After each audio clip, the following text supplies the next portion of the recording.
A good drop feels great, and winning a dink rally is nice. But when chaos breaks out and it's your hands that prove the fastest, well, that's what it's all about. So today I'm going to take you through a couple of my favorite hand speed conditioning exercises to help you with your volleys. The first exercise I like to do when focusing on hand speed is club throws. This is a full body motion that uses 1 pound clubs to really test your forearms, wrist power, and grip strength.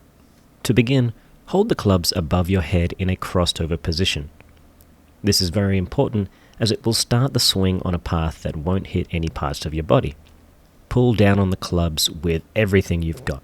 This is not a dress rehearsal, this is full speed. As you rapidly pull the clubs down, drop your body by hinging at the waist and bending your knees.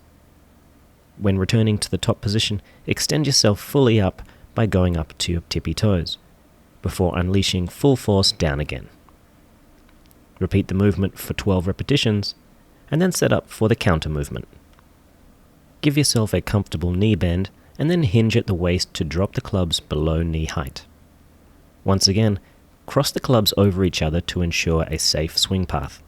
In this move, you're going to be really driving hard with the legs while you swing the clubs upwards and outwards with maximum force. Try to find a fully extended position that once again has you up on your toes. After 12 reps of this variation, repeat the original movement. Alternate between the two until you have completed 3 sets of 12. This movement is all about power and speed, not strength. No matter how strong you are, don't fall into the temptation of increasing the weight of the clubs. 1 pound was perfect for me, but find what works well for you. When I tested the same move with 2 pound clubs, the speed in which I could move the clubs wasn't fast enough to help me train the muscles at the speed I wanted. The clubs are heavier than your paddle, but they're much more aerodynamic, allowing you to experience the kind of overspeed training that can really help your shoulders, forearms, wrists, and hands perform faster in the game. Moving on to our next exercise, plate pinch catches. This next one is very simple but effective at strengthening your grip.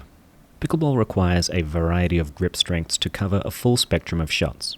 In any given point, a player may need to switch from a firm to a soft grip to absorb power and then play with good touch and feel. Plate pinch catches are a great way to train the hand and forearm muscles to fire from a relaxed state with the strength enough to stop the plate from falling. I'm using a 2 pound plate here, but feel free to see what works best for you. Hold the plate around shoulder level with arms extended forward. Release and catch the plate in quick succession, and soon you'll feel the burn. We're looking to do around 30 seconds on, followed by 30 seconds rest. Try to use a weight that you find is challenging at the end of the 3rd set. Moving on to beat the wall.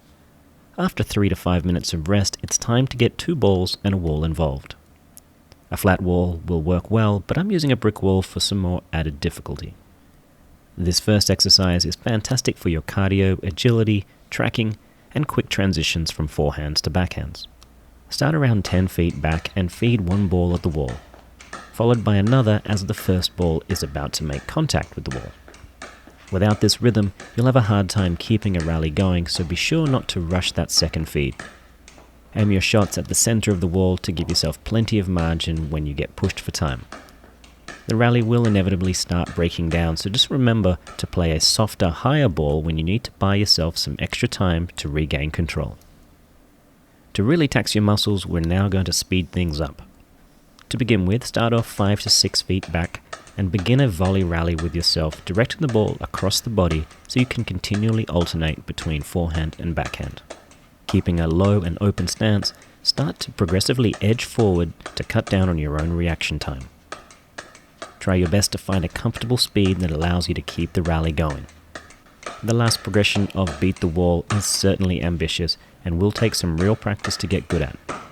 2-ball volleys are akin to herding flying cats, and all I can tell you is this: it gets easier, but it will always be a serious challenge.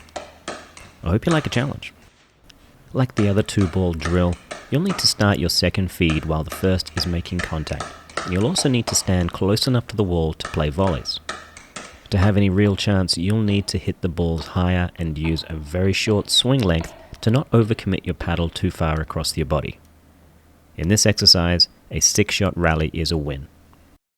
Remember, when attempting any of these, please make sure you are completely warmed up. And if you haven't been in a gym for a while, then start slow, get the motion right, and then build up the pace.